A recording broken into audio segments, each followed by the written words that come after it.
Let's get right into this explainer. So, if you've ever walked into a store just for milk and somehow walked out with a cart absolutely full of snacks, well, you've experienced the secret psychology of retail firsthand. Today, we're unpacking exactly how those environments are built to seamlessly guide your decisions. We're looking at a module called Nudging Consumer Choice, Behavioral Economics for Retail. And look, this isn't just dry theory. It's a fascinating look at how retail pros learn to map out our kind of irrational shopping habits and turn them into highly effective store strategies. Notice those quotation marks around the word desired? That punctuation is actually doing a ton of heavy lifting here. It frames consumer behavior not as some random series of choices, but as a specific outcome that's intentionally designed by the retailer. Desired literally implies a distinct goal. It tells us right out of the gate that we're dealing with deliberate architecture, a systematic approach meant to gently guide shoppers toward choices that perfectly align with the store's objectives. Let's move into Section 1, the Consumer Choice module, which maps out a structured journey. You'll see a precise, three-step linear journey.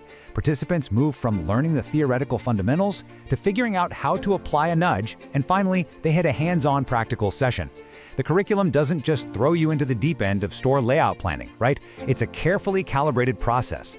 This step-by-step framework ensures that any strategy you actually try to implement is deeply rooted in solid science. Because honestly, you just can't successfully change behavior until you truly understand the psychology driving it. Moving right along to Section 2, Behavioral Economics Fundamentals, focusing on the theory. The absolute first step here is establishing that psychological bedrock. Behavioral economics is basically what decodes those seemingly irrational shopping habits we all have. Before a retail strategist can even think about guiding a customer's choice, they have to unearth the roots of why we buy. By grounding the learning right here, the curriculum provides the deep, underlying science of human decision-making.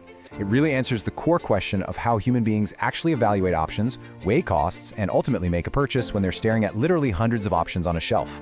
Next up is Section 3, Nudging Desired Behavior, looking at the actual mechanism. So here is where we turn the why into the how. The module introduces the nudge as the specific mechanism used to shape those choices. Notice the exact phrasing. A nudge is an application used to actively form that desired outcome we were talking about earlier. But here's the thing, a nudge isn't about forcing a customer's hand. No way, it's far more subtle than that. It's about taking those principles of human psychology and structuring the retail environment. Whether that's eye-level product placement or adjusting the lighting, the goal is to gently guide the consumer's natural decision-making process toward the optimal outcome. And this builds into a really critical pivot point in the curriculum. On one side of the equation, you have the pure absorption of knowledge, right? Learning the fundamentals. But knowledge alone doesn't move products or redesign a store flow. The true value is crossing that chasm to the other side, the active application.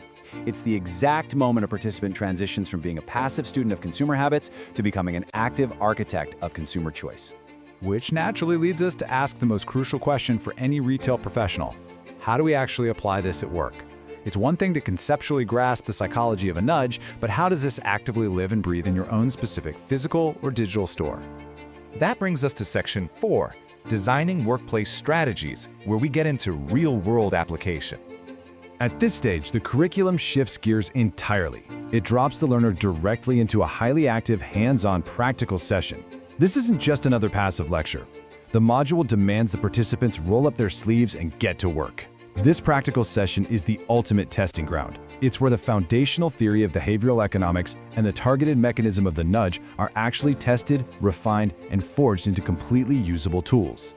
During this phase, learners take everything they've absorbed and start designing actual, actionable behavioral nudging strategies.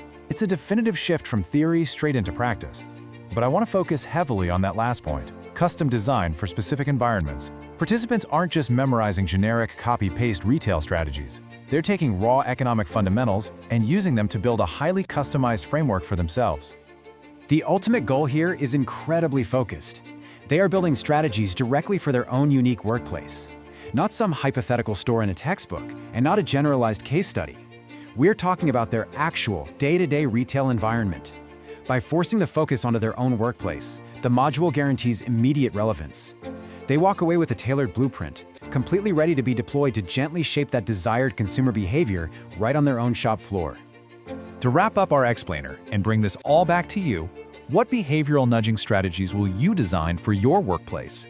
We've explored how this module meticulously moves from the bedrock of behavioral economics to the precise application of nudges, culminating in a fully custom design session.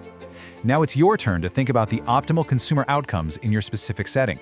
How can you apply these psychological roots to create gentle, highly effective nudges that guide your customers?